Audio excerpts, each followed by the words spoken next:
लक्ष नाही दिलं. इकडे काही दुखणार नाही पण इथे थोडं दुखतं. आणि जे इकडे आहेत ना असे कडकड वाजतं सगळं, नुसतं मान जर वरती केली ना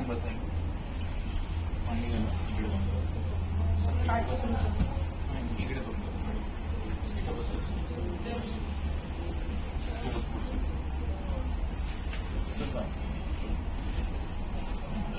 आता मी काय सांगतो नीट आहे तुमच्या मानेमध्ये 6/6 मध्ये प्रॉब्लेम, कमरामध्ये इथे L4 व L5 आता दोन्ही ठिकाणी वरची जी डिक्स असते ती वरून खाली हळूहळू सरकते, पण जशी जशी डिक्स सरकली पण डिक्स सरकून भरपूर दिवस झाले, कधीतरी मानेवरती पडले, हातावरती पडले, कमरावर पडले, तर त्यावेळेस काय होतं नॉर्मली झटका बसतो, म्हणजे स्लिप डिक्स होते, डिक्स सरकते, डिक्स जागा सोडते.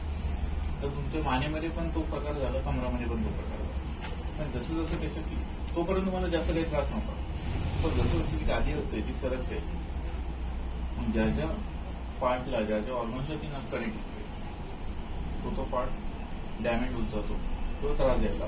आणि तुमच्या मानेमध्ये काय झालं, इथली जी नस दबली गेली, इथली गादी सरकली, नस दबली गेली, ही जी नस असेल ब्रेनला, छातीला, पाठीला, हाताला काय, म्हणून त्या हातात थोडं जरी काम करण्यात आलं, हात दुखणं, जड पडणं, मुंगी येणार, कळलं, तुझ्या कुशीवर झोपले, डोक्या वजन घेतलं, मान खाली करून काही काम झालं, कार रडू करू के कधी कधी बसून उठले झोपडून ते चक्करपणे आले सांगतो किंवा मायग्रेनसारखा त्रास होतो. आता तुम्ही न्यूरोलॉजिस्टला दाखवतो तर ते काय म्हणते जास्त त्रास झाला तर पेन किलर खायची, गोळ्या वगैरे दिल्या असेल पण त्याच्यावरती गोळी खाल्ली बरं वाटतं आणि पावर संपला की परत दुखणं चालू होतं. पण याच्यावरती मरेपर्यंत जरी गोळ्या औषधं खाल्ल्या 1000-12 होत नाही मेडिसिन, त्याला प्रॉपर प्रोसेस म्हणजे सेटिंग. एकदा डिक्स पोझिशनला गेली, कार्टेज लेवलला आलं, नसताना झाली की परमनंटली मरेपर्यंत जरी गोळ्या औषध खात बसले तो उपयोग, एकदा डिक्स पोझिशनला गेली, गाली लेवलला आली की ओके होतं. पण याला आधी नियम आणि पक्ष, म्हणजेच जो हात दुखतो त्याच्यावर झोपायचा नाही थोडे दिवस जड पेक्षा जास्त, म्हणजे 15 ते 20 किलोची पुढे वजन असल्याचं नाही, हाताला झटका बसेल, मानेला झटका बसला असं हे करायचं.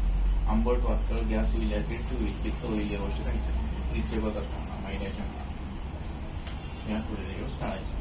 दुसरं उशा 2-2 घेणं, मारणं, हाताला झटका बसणं असं काही करायचं थोडे दिवस, नंतर स्टेप बाय स्टेप हे नियम सही होतात.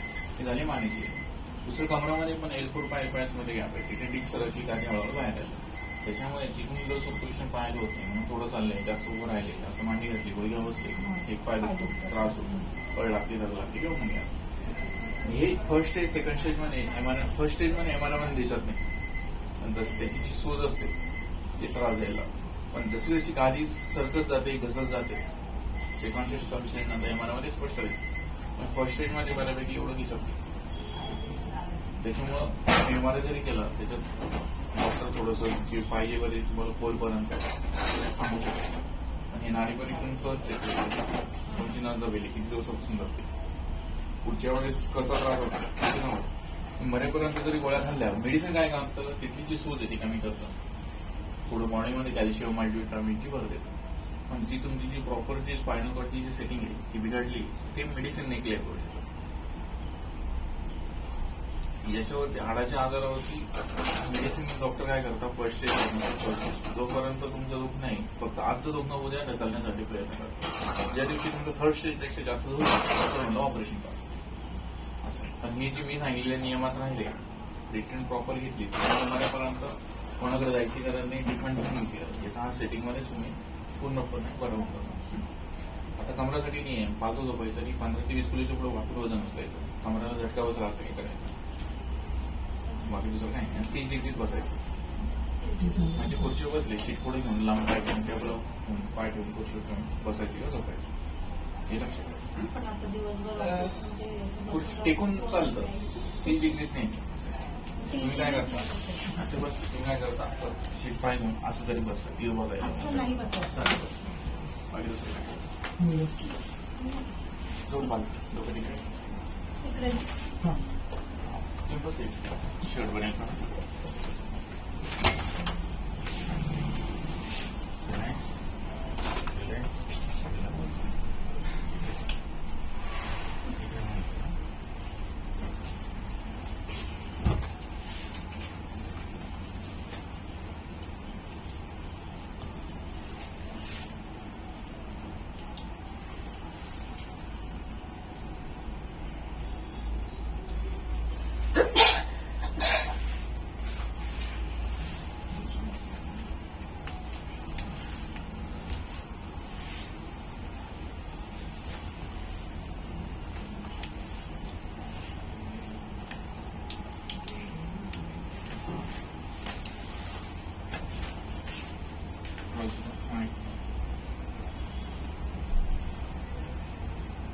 चलेगा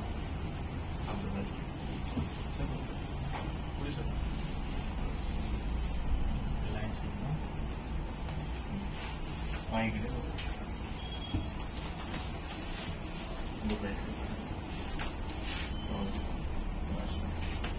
मॅडम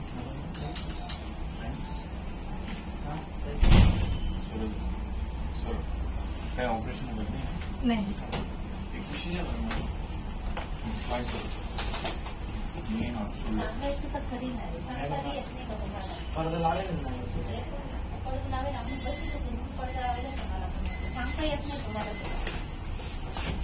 तिथे जेंट्स आहे का लेडीज आहे का काय झालं पडदा लावून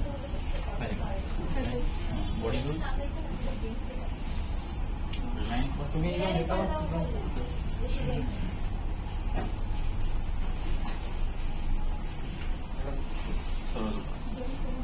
मॅडम काय नाही ना बाहेर जेंट्स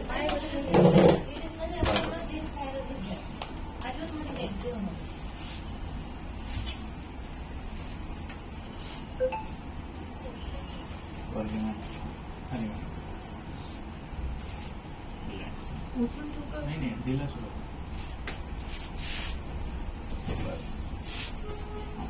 दोघे डिग्री फाईन